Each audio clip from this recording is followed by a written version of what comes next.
जय श्री कृष्णा। राधे राधे। आप सभी को मार्गशीर्ष मास के कृष्ण पक्ष की उत्पन्ना एकादशी की बहुत बहुत शुभकामनाएं। भगवान लक्ष्मी नारायण सभी की मनोकामना पूरी करें। आज के इस वीडियो में हम उत्पन्ना एकादशी की कथा सुनेंगे। इस बार यानी साल 2023 में उत्पन्ना एकादशी का व्रत 8 दिसंबर यानी शुक्रवार को रखा जाएगा। उत्पन्ना एकादशी को साल की सबसे बड़ी एकादशी माना जाता है, क्योंकि यही एकादशी सभी एकादशियों की जननी है। शास्त्रों की माने तो इस दिन भगवान विष्णु की देह से एक दिव्य देवी उत्पन्न हुई, जिन्होंने मूल दैत्य से भगवान विष्णु की रक्षा की। इसी कारण एकादशी देवी भगवान विष्णु की अति प्रिय है और इस दिन एकादशी का व्रत करके भगवान विष्णु माता लक्ष्मी की जो कोई भी पूजा करता है उसकी सभी मनोकामनाएं पूरी होती हैं। तो आइए सुनते हैं उत्पन्ना एकादशी की व्रत कथा। बोलिए लक्ष्मी नारायण भगवान की जय हो। एक समय की बात है, शौनक आदि 88,000 ऋषियों ने श्री सूत जी महाराज से एकादशी व्रत का महात्म्य सुनाने को कहा। तब श्री सूत जी कहते हैं, हे ऋषियों, भगवान कृष्ण ने विधि सहित एकादशी महात्म्य अर्जुन से कहा था। प्रभु में जिनकी श्रद्धा हो वे ही इस व्रत कथा को प्रेम पूर्वक सुन पाते हैं और इस लोक में अनेक सुखों को भोग कर अंत में वैकुंठ की प्राप्ति करते हैं। भगवान श्री कृष्ण ने अर्जुन से जो कहा वो मैं आप सभी को सुनाता हूँ। एक समय की बात है, अर्जुन ने भगवान कृष्ण से पूछा, हे जनार्दन, मार्गशीर्ष माह के कृष्ण पक्ष की एकादशी का क्या नाम है? इस व्रत की क्या महिमा है? इस व्रत को करने से कौन से पुण्य की प्राप्ति होती है? इस व्रत को करने की क्या विधि है? पहले इस व्रत को किसने किया? सारी बातें आप मुझे विस्तार से बताइए। अर्जुन के वचन सुनकर भगवान कृष्ण बोले, हे अर्जुन, हेमंत ऋतु के मार्गशीर्ष मास में कृष्ण पक्ष की एकादशी का नाम उत्पन्ना एकादशी है। इस एकादशी का व्रत सभी को करना चाहिए। इस व्रत के करने से अश्वमेध यज्ञ के फल की प्राप्ति होती है। उत्पन्ना एकादशी की पौराणिक कथा के अनुसार सतयुग में एक महाभयंकर दैत्य हुआ जिसका नाम मूर था। उस दैत्य ने इंद्रादिक सभी देवताओं पर विजय प्राप्त करके उन्हें उनके पद से हटा दिया। तब इंद्र भगवान शंकर की शरण में गए और उनसे प्रार्थना की कि हे भोलेनाथ, हम सभी देवता मूर दैत्य के अत्याचारों से बहुत दुखी हैं और मृत्यु लोक में अपना जीवन व्यतीत कर रहे हैं। राक्षसों के भय से हम बहुत दुख और कष्ट भोग रहे हैं। मैं खुद भी बहुत दुखी हूँ और बहुत भयभीत हूँ। अन्य देवताओं की तो मैं क्या ही बात कहूँ। अतः हे कैलाशपति, कृपा करके आप मूर दैत्य के अत्याचार से बचने का कोई उपाय हमें बताइए। देवराज की प्रार्थना सुनकर महादेव शंकर जी बोले कि हे देवेंद्र, आप भगवान श्री हरि की शरण में जाइए। मधुकैटभ का संहार करने वाले भगवान विष्णु देवताओं को अवश्य ही इस भय से भी मुक्त करेंगे। महादेव जी के आदेश पर इंद्रादिक सभी देवता क्षीर सागर में गए, जहाँ पर भगवान श्री हरि शीशशैया पर विराजमान थे। इंद्र सहित सभी देवी देवताओं ने भगवान विष्णु के समक्ष उपस्थित होकर उनकी बड़ी स्तुति की। हे तीनों लोकों के स्वामी, आप स्तुति करने के योग्य हैं। हम सभी देवता आपको कोटि कोटि प्रणाम करते हैं। हे दैत्यों के संहारक, हम आपकी शरण में हैं और आप हमारी रक्षा करें। हे त्रिलोकपति, हम सभी देवता दैत्यों के अत्याचारों से भयभीत होकर आपकी शरण में आए हैं। इस समय दैत्यों ने हमें स्वर्ग से निकाल दिया है और हम सभी देवता बड़ी ही दयनीय स्थिति में मृत्यु लोक में विचरण कर रहे हैं। आप ही हमारे रक्षक हैं, अतः आप हमारी रक्षा कीजिए। हे कैलाशपति, हे जगन्नाथ, आप हमारी रक्षा करें।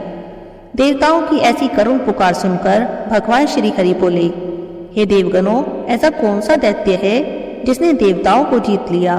आप सभी देवगण किसके भय से पृथ्वी लोक में भटक रहे हैं? क्या वह दैत्य इतना बलवान है जिसने इंद्र सहित सभी देवताओं को जीत लिया है? तुम निर्भय होकर मुझसे सब हाल बताओ। भगवान विष्णु के इन स्नेहमयी वचनों को सुनकर देवेंद्र बोले, हे प्रभु, प्राचीन काल में ब्रह्मवंश में उत्पन्न हुआ नाड़ी जंगम नाम का एक असुर था, जिसका मूर नाम का एक पुत्र है जो चंद्रवती नामक नगरी में निवास करता है। उसने अपने बल से मृत्युलोक और देवलोक को जीत लिया है, सभी देवताओं को देवलोक से निकाल दिया है और अपने दैत्य कुल के असुरों को इंद्र, अग्नि, यम, वरुण, चंद्रमा आदि लोकपाल बना दिया है। वह स्वयं सूर्य बनकर पृथ्वी को तापता है, स्वयं मेघ बनकर जल की वर्षा करता है। अतः आप ही इस बलशाली भयानक असुर का संहार करें और हम सभी देवताओं की रक्षा करें। देवेंद्र के मुख से ऐसे वचन सुनकर भगवान विष्णु बोले, हे देवताओं, मैं आपके शत्रु का शीघ्र ही संहार करूंगा। अब आप सभी इसी समय मेरे साथ चंद्रवती नगरी में चलिए। देवताओं की पुकार पर भगवान विष्णु तुरंत ही उनके साथ चल दिए। उधर दैत्यराज मुर ने अपने तेज से जान लिया था कि श्री विष्णु युद्ध की इच्छा से उसकी ओर आ रहे हैं।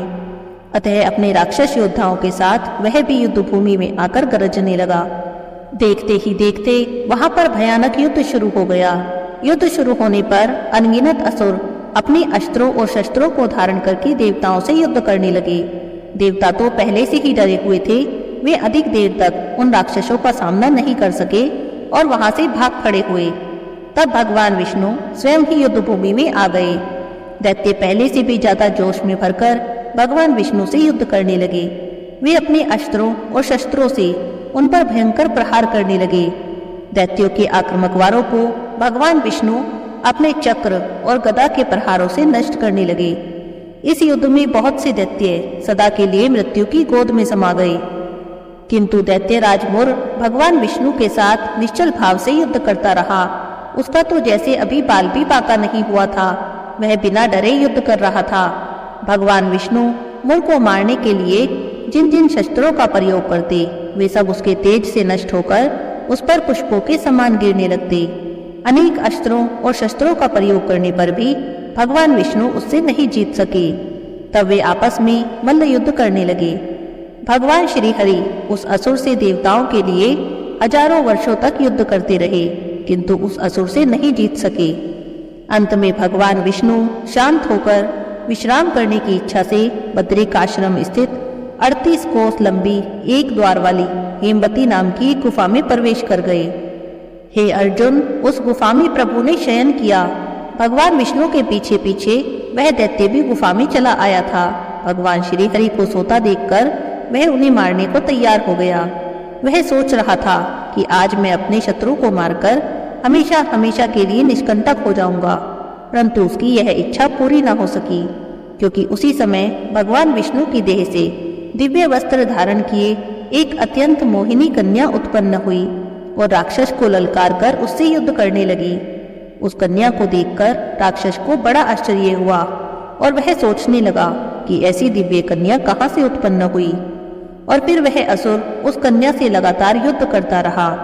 कुछ समय बीतने पर उस कन्या ने क्रोध में आकर दैत्य के अस्त्रों और शस्त्रों के टुकड़े टुकड़े कर दिए और उसका रथ भी तोड़ दिया।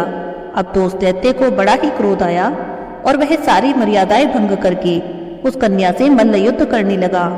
उस तेजस्वी कन्या ने उसे एक धक्का मारकर मूर्छित कर दिया और उसकी मूर्छा टूटने से पहले ही उसका सिर काट दिया और धड़ से अलग कर दिया। सिर काटते ही वह असुर पृथ्वी पर गिर गया और मृत्यु को प्राप्त हो गया। बाकी बचे हुए असुर अपने राजा का ऐसा अंत देखकर भयभीत होकर पाताल लोक में भाग गए। भगवान विष्णु जब निद्रा से जागे तो उन्होंने उस असुर को मरा हुआ देखा। उन्हें बड़ा आश्चर्य हुआ और वे सोचने लगे कि इतने महाबली असुर को किसने मारा है। तब वह तेजस्वी कन्या भगवान श्री हरि से हाथ जोड़कर बोली, हे जगदीश्वर, यह असुर आपको मारने को उद्यत था। तब आपके शरीर से उत्पन्न होकर मैंने ही इस असुर का वध किया है। कन्या की बातें सुनकर भगवान श्री हरि बोले, हे देवी, आपने इस असुर को मारा है, अतः मैं आपसे बहुत प्रसन्न हूँ। इसे मारकर आपने तीनों लोकों के देवताओं के कष्टों को हर लिया है, इसीलिए मैं प्रसन्न हूँ और मुझसे आप अपनी इच्छा के अनुसार कोई भी वरदान मांग लो। मैं आपकी प्रत्येक इच्छा को पूरी करूँगा। भगवान की बातें सुनकर कन्या बोली, हे प्रभु, यदि आप मुझ पर प्रसन्न हैं तो मुझे वरदान दीजिए कि जो भी मनुष्य या देव मेरा व्रत करे उसके सभी पाप नष्ट हो जाएं और अंत में उसे स्वर्गलोक की प्राप्ति हो। मेरे व्रत का आधा फल रात्रि को मिले और उसका आधा फल एक समय भोजन करने वाले को मिले। जो श्रद्धालु भक्ति पूर्वक मेरे व्रत को करे वे वैकुंठ लोक को प्राप्त करें। जो मनुष्य मेरे व्रत में दिन में तथा रात्रि में एक बार भोजन करे वह धन धान्य से भरपूर रहे। अगर आप मुझ पर प्रसन्न हैं तो मुझे ऐसा ही वरदान दीजिए। तब भगवान श्री हरि बोले कि हे देवी, ऐसा ही होगा। मेरे और आपके भक्त एक ही होंगे। इस संसार में सभी सुखों को भोगेंगे और अंत में प्रसिद्धि को प्राप्त होके मेरे लोक को प्राप्त करेंगे। हे कल्याणी, हे देवी, तुम एकादशी को उत्पन्न हुई हो, इसीलिए तुम्हारा नाम एकादशी हुआ। क्योंकि तुम मेरे अंश से उत्पन्न हुई हो, इसीलिए संसार में उत्पन्ना एकादशी के नाम से जानी जाओगी। जो मनुष्य इस दिन का व्रत करेंगे, उनके सभी पाप समूल नष्ट हो जाएंगे। तुम मेरे लिए तीज, अष्टमी, नवमी, 14 से भी अधिक प्रिय रहोगी। हे देवी, तुम्हारे व्रत का फल सभी तीर्थों के फल से महान होगा, ये मेरा अकाठ्य कथन है।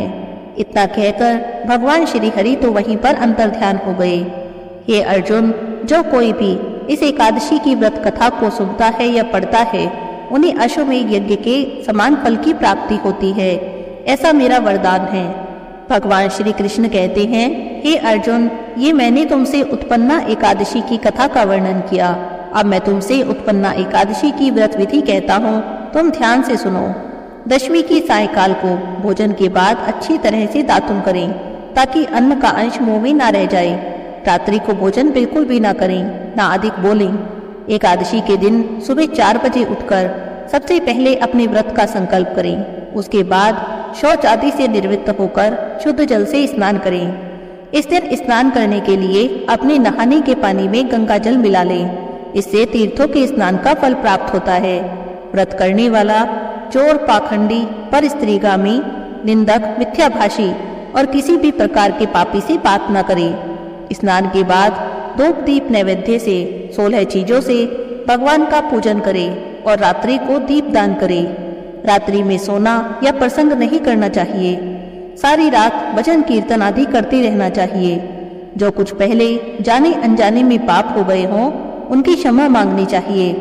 धर्मात्मा पुरुषों को कृष्ण और शुक्ल दोनों पक्षों की एकादशी को समान समझना चाहिए।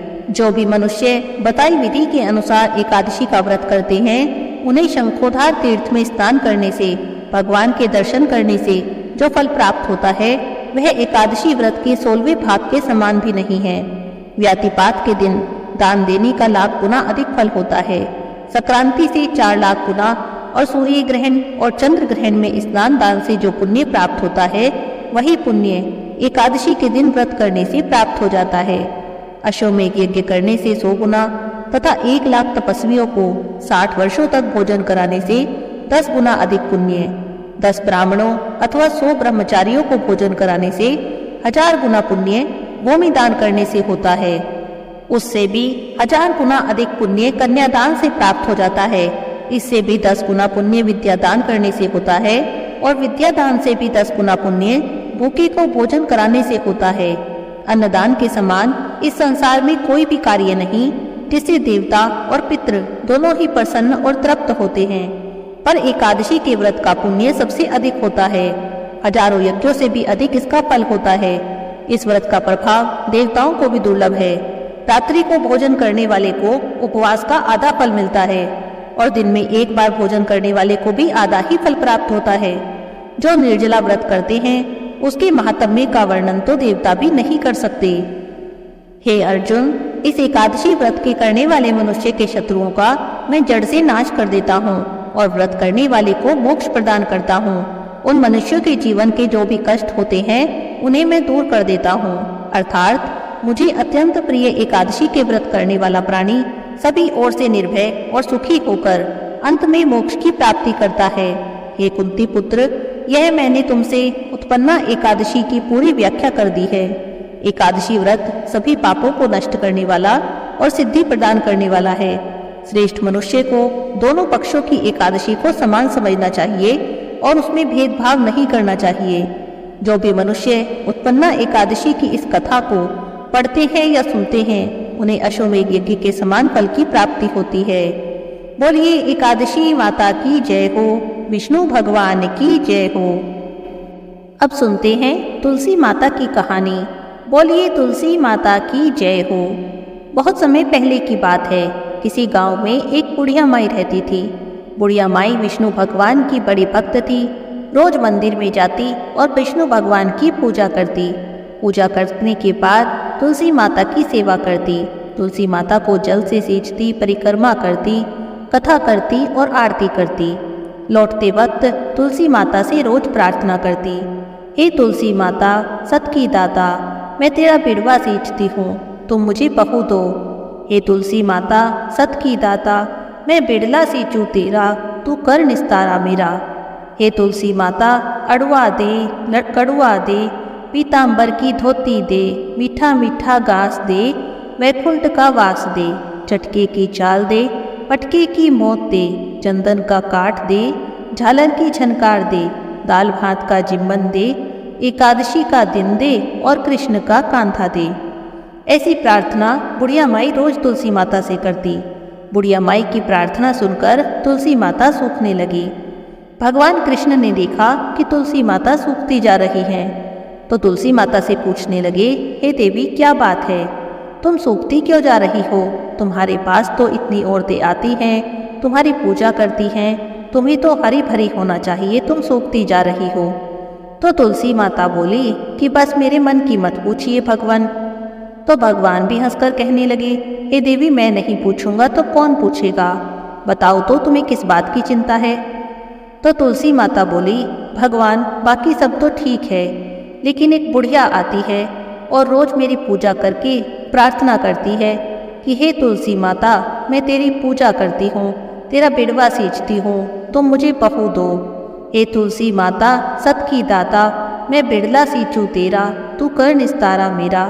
तुलसी माता अड़वा दे, लड़वा दे, पीताम्बर की धोती दे, मीठा मीठा ग्रास दे, वैकुंठ का वास दे, चटके की चाल दे, पटके की मौत दे, चंदन का काट दे, झालर की झनकार दे, साईं का राज दे, दाल भात का जिम्मन दे, एकादशी का दिन दे और कृष्ण का कांधा दे।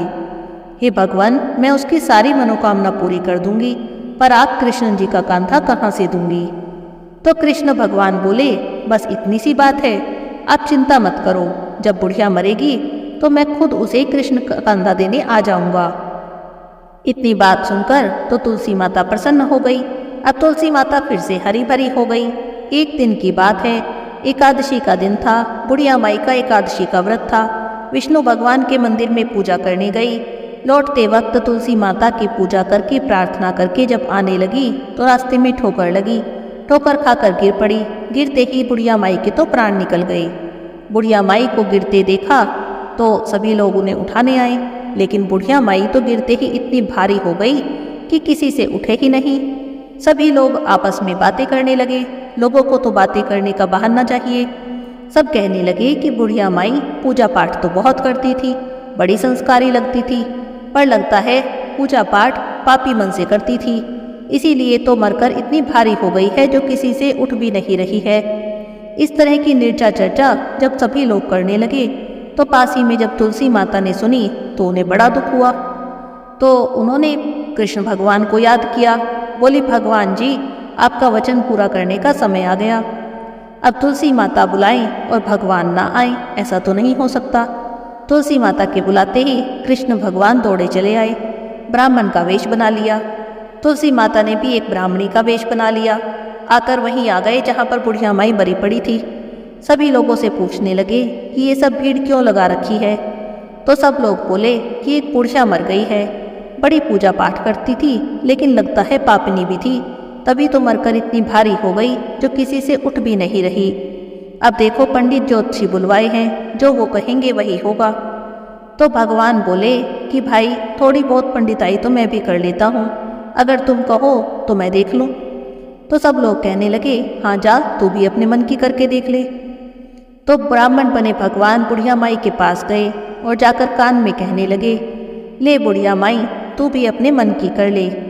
अड़वा ले, गड़वा ले, पीताम्बर की धोती ले, मीठा मीठा घास ले, वैकुंठ का वास ले, चटके की चाल ले, पटके की मौत ले, झालर की झनकार ले, दाल भात का जिम्मन ले, साईं का राज ले, एकादशी का दिन ले और कृष्ण का कांधा ले। इतनी बात सुननी थी कि बुढ़िया माई तो फूलों सी हल्की हो गई। भगवान कृष्ण उसे अपने कंधे पर ले गए। हे तुलसी माता, जैसे आपने बुढ़िया माई की मनोकामना पूरी की, जैसे आपने बुढ़िया माई को मुक्ति दी, वैसे ही सबकी मनोकामना पूरी करना। बोलिए तुलसी माता की जय हो, कृष्ण भगवान की जय हो।